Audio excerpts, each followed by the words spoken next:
Sirkuit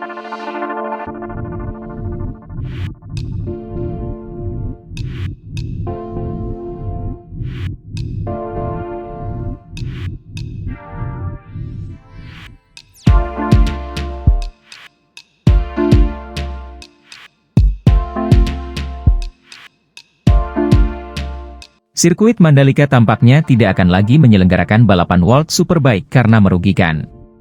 Lalu bagaimana dengan MotoGP?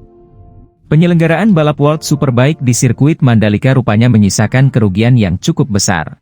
Untuk itu holding BUMN Industri Aviasi dan Pariwisata Indonesia Injourney berencana menghapus balapan World Superbike di Mandalika, guna menyehatkan kondisi Mandalika Grand Prix Association, MGPA.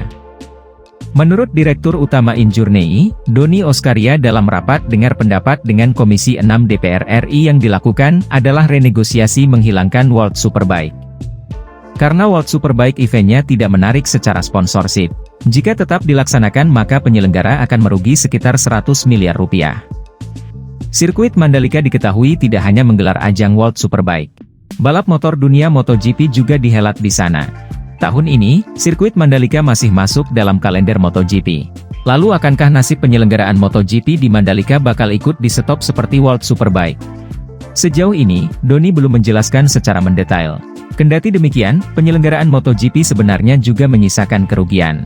Beruntungnya, kerugian itu bisa tertutup dengan kehadiran sponsor. Penyelenggaraan MotoGP menyisakan kerugian sekitar 50 miliar rupiah. Namun kabar baiknya kerugian ini bisa ditutup dengan mencarikan sponsorship untuk event MotoGP. Berbeda dengan World Superbike yang tidak menarik bagi pihak sponsorship. Dengan kondisi seperti ini tidak menutup kemungkinan suatu saat MotoGP juga bakal di-stop, karena penyelenggaraannya tidak menguntungkan. Sekadar informasi, proyek pengembangan Mandalika rupanya meninggalkan utang sebesar 4,6 triliun rupiah. Dalam kesempatan yang sama, Doni menjelaskan utang tersebut terbagi dalam dua termin pembayaran yakni jangka pendek dan jangka panjang. Untuk utang jangka pendek, kewajiban pembayaran yang dilakukan sebesar 1,2 triliun rupiah, sementara untuk jangka panjang 3,4 triliun rupiah. Pihak MGPA menyebut langkah yang dilakukan ini untuk menyehatkan Mandalika. Mandalika punya utang untuk pembangunan infrastruktur. Sehingga akibatnya muncul biaya depresiasi di dalamnya, cicilan di dalamnya, dan maintenance di dalamnya yang mana investasi ini tidak memberikan revenue tambahan. Merespon hal ini Gubernur Nusa Tenggara Barat, Zulkifli Mansyah meminta pengelolaan sirkuit Mandalika diambil oleh pemerintah Provinsi NTB. Zulkifli Mansyah mengatakan rencana Injourney ini bisa dipahami dari segi bisnis. Namun, ia beranggapan sebagai badan usaha milik negara Injourney keliru mengambil langkah.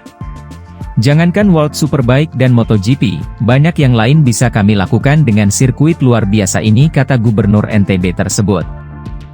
Ia juga tak sependapat dengan alasan pencoretan World Superbike karena merugi. Ia berpendapat hal yang biasa jika ajang olahraga kerap tak mendapatkan untung saat awal-awal penyelenggaraan karena sponsor masih terbatas dan mereka masih wait and see untuk membantu. Mudah-mudahan ada solusi terbaik agar ajang balapan kelas internasional terus ada di Indonesia tercinta ini.